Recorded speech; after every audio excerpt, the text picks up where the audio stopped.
신약 서론의 핵심은 하나님의 지식을 얻는 방법을 세우는 게 핵심입니다. 신학도 학문이기 때문에 지식 대상과 방법론과 지식 체계를 갖고 있어요. 그런데 신학이랑 일반 학문에는 큰 차이가 있어요.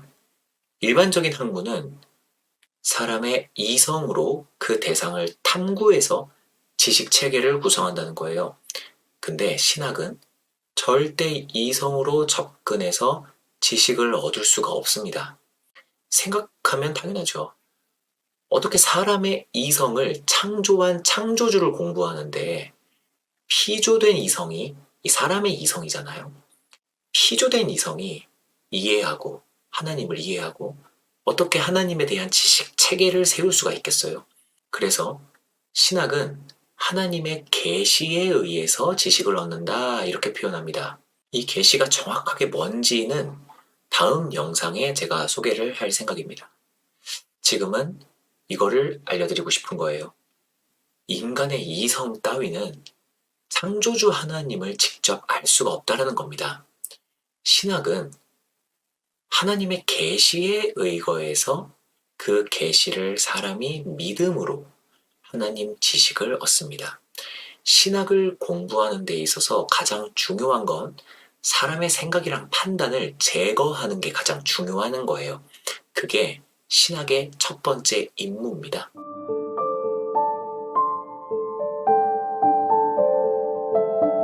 교리라는 것이 무엇인지 정확한 의미를 잘 모르는 사람들이 많습니다.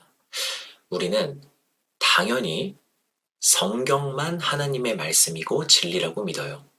성경 이외의 것들, 그러니까 예를 들면 사람의 경험이나 어떤 권위자의 말들도 절대 성경보다 우선시 되지는 못하죠. 사실 성경이 전부예요. 성경이 곧 교리고 성경이 곧 교과서예요. 그런데 역사적으로 이 성경에 있는 진리들을 사람이 쉽게 이해할 수 있도록 이렇게 조직화시킬 필요가 있었어요. 왜냐하면 역사적으로 이단들이 이 성경 가지고 장난질을 쳤기 때문이에요.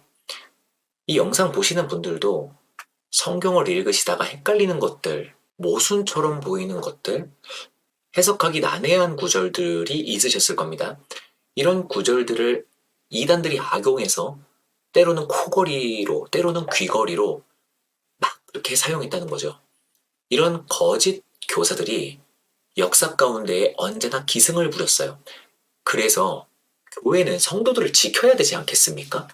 그래서 이 성도들을 지키기 위해 이 성경을 교인들이 믿음의 그 알맹이로 정리하고 그 성도들이 입술로 고백할 수 있도록 이 그런 고백의 형식으로 표현해야 했어요. 이단들에게로부터 성도들을 지키게 하기 위해서요. 그래서 교회가 구원 진리를 이해한 걸 신앙 조항의 형태로 표현해서 성도들에게 가르치게 되는 겁니다. 그 성도들이 이 조항들을 늘 고백하며 그 진리를 또 삶에서 지키고 그 가르침대로 살도록 교회가 그렇게 설득할 필요가 있었다는 거죠. 이 교리의 고백과 순종이 교회를 교회로 유지하게 하는 건 아니겠습니까? 그래서 태어난 것이 교리, 조직신학 이런 것들이 되는 겁니다. 이건 단순히 신앙 조항의 체계라고 볼 수가 있어요.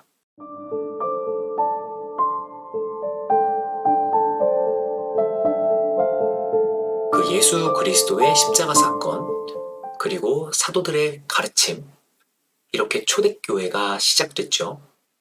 근데 이렇게 진행될수록 거짓 선생들이 또 판을 치게 돼요. 어떤 믿음의 내용도 체계화되지 않았던 시절이에요. 얼마나 내 가르침을 따르라는 주장들이 많았겠습니까? 그러니까 이 모든 것들이 조직화된 성경 체계가 없었기 때문에, 그러니까 교리가 없었기 때문에 벌어지는 일들이었다는 거예요. 우리가 코로나 바이러스 처음 겪었을 때 생각나세요? 그 누구도 모르는 처음 생겨난 바이러스라고 해서 굉장히 두려워했었어요. 어떤 의사는 이렇다, 어떤 박사는 저렇다, 주장들이 굉장히 많았는데 그래서 전 세계가 올스톱되지 않았습니까? 그래서 그 코로나에 관련된 연구가 진행되기만을 기다렸던 시절이에요. 그때도 이런저런 정보들이 정말 많았는데 이제 와서 생각해보면 거짓 정보들도 정말 많지 않았어요? 그런데 2000년 전에 성경의 해석, 하나님에 관한 체계화된 지식, 이런 게 없었던 시절은 오죽이나 했겠냐는 거예요. 그래서 교회는 우리의 믿음을 분명히 해야 할 필요성이 생겨났습니다. 바른 믿음이 뭐며, 유사하면서도 바른 믿음이 또 아닌 건 뭐며, 이걸 분명히 해야 했다는 거예요. 그러기 위해서 바른 믿음의 조항들을 정할 수밖에 없었어요. 대표적으로 바른 신앙의 조항들을 정하는 과정에서 사도신경하고 신앙의 규범들이 공식화됐어요. 그래서 이걸로 이단들을 식별했고 바른 신앙을 지키며 교회 교육을 위해서도 이 체계화된 조직 신학들이 사용됐습니다. 그런데 이후에도 이단들은 더 교묘해지고 격렬해졌겠죠. 그래서 공교회가 또 정통신앙이라는 용어들을 이렇게 확정할 수밖에 없었어요. 신앙의 내용을 확정하는 일을 위해서 신학자들이 일하게 되었어요. 공교회에 승인도 있어야 됐고 또 그 교회의 고백에 의해서 교리가 어렵게 하나하나 탄생되는 것이죠. 이런 배경에서 그리스도의 신성교리라든지 삼위일체 교리라든지 성육신 교리 그리고 또 종교개혁 때는 이신칭의 교리 등이 만들어지게 되는 겁니다. 이처럼 교리 체계는요, 언제나 교회의 위기 상황에서 발생됐어요. 이단들로부터 하나님의 백성들을 지켜야 하는 교회의 노력의 결과인 것이죠.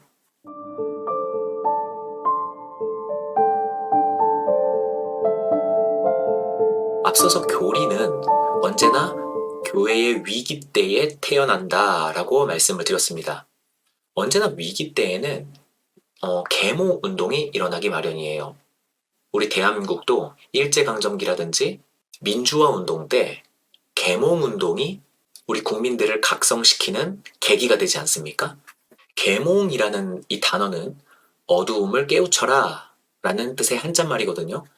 이 계몽 운동은 다른 게 아니라 교육 운동입니다. 교회도 말씀을 훼손하려는 이단들에 맞서기 위해서 이 교육의 필요성을 절절히 느끼게 되겠죠. 그래서 교회의 요구에 의해서, 그러니까 교육시키려는 요구에 의해서 조직화된 교리 체계가 또 필요하게 되었는데 이것을 우리는 조직신학 아니면 교의신학이라고 불러요. 교의라는 한자는 가르칠 교자에 옳을 의라는 한자를 쓰는데 옳은 것을 가르치는 신학이라는 뜻이겠죠.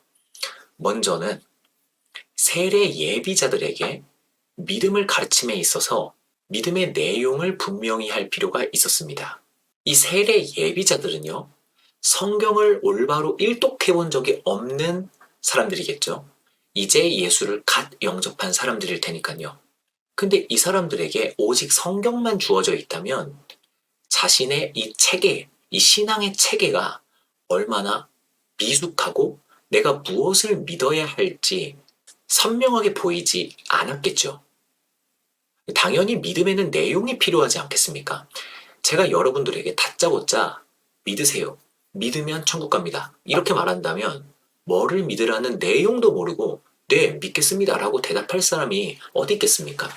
예수님 믿으세요라고 말한다고 해도 예수님의 뭘 믿으라는 건지 알 수가 없어요. 그래서 이러한 배경에서 사도신경이 나왔고 공인된 요리문답들이 나왔고 종교개혁된 칼빈의 기독교 강요가 나온 거죠. 성경을 교육하기 위해서라도 교리에 기인하여 주석들이 나오게 됩니다. 이 주석 성경 많이 보셨죠? 각 구절마다 그 구절들의 해설들이 달려있는 주석 말입니다. 이런 교리의 확정들이 이 주석을 통해 성경을 이해하는 데에 또 공이 있어요. 이게 참 이단 퇴치에 중요한 역할을 했습니다. 이단들도 동일한 성경 본문에 거짓 가르침을 호소했기 때문이에요. 제가 예를 한 가지 드려 보겠습니다. 이 당시에 논쟁이 있었던 구절이라고 해요. 골로새서 1장 15절에 이렇게 적혀 있어요. 그는 보이지 아니하는 하나님의 형상이시요 모든 피조물보다 먼저 나신 이시니. 이 구절을 두고 정통교회는요, 그리스도의 창조주 되심을 도출했습니다. 그러니까 우리 그리스도께서 우리의 창조주가 맞다, 이렇게요. 근데 당시에 아레오스파라는 이단들이 있었대요. 그 아레오스파는 이 똑같은 골로새서 이 동일한 본문에서요, 그리스도는 하나님의 피조물이다라고 그렇게 정의를 내려요. 그리스도는 단지 피조물일 뿐인데 단지 먼저 나신 분이다라고 골로새서가 적혀 있다는 거예요. 물론 오늘날엔 이런 말들은 씨알도 안 먹히겠죠. 그런데 이 당시에는 이렇게 이 성경 동일한 본문을 가지고 논란이 있었다는 겁니다. 우리들이 가진 이 분별력은 역사적으로 체계화된 교리에 있습니다. 조직신학에 있다라는 거예요. 우리는 이러한 체계화된 교리들로 이런 것들을 분별하는 시대를 살고 있는 것이죠. 이 교의 신학은 성경을 전체적으로 조망해서 이해합니다. 부분, 아브라함 이야기, 다윈 이야기 이렇게 부분으로 조망하는 게 아니에요. 전체적으로 조망해서 우리가 무엇을 믿어야 하는지 그것들을 도출해내는 거예요. 그래서 전체적으로 통일적으로 이 성경을 이해합니다. 그래서 이 성경 계시의 모든 내용을 또 통일할 수 있어요. 그리고 조직해서 믿음의 내용으로 교회에게 제시합니다. 우리들에게 제시한다는 거예요. 그리고 성경 계시의 중심엔 언제나 예수 그리스도가 있습니다. 그렇기 때문에 조직 신학이라는 건 모든 성경을 이 성경 계시의 중심인 예수 그리스도에 의해 이해하고 예수 그리스도로 해석합니다. 이 신학을 교회는 믿음의 내용으로 성도들에게 교육하고 믿음의 내용으로 언제나 성도들에게 고백하게 합니다. 이것이 교회를 교회되게 했던 거예요.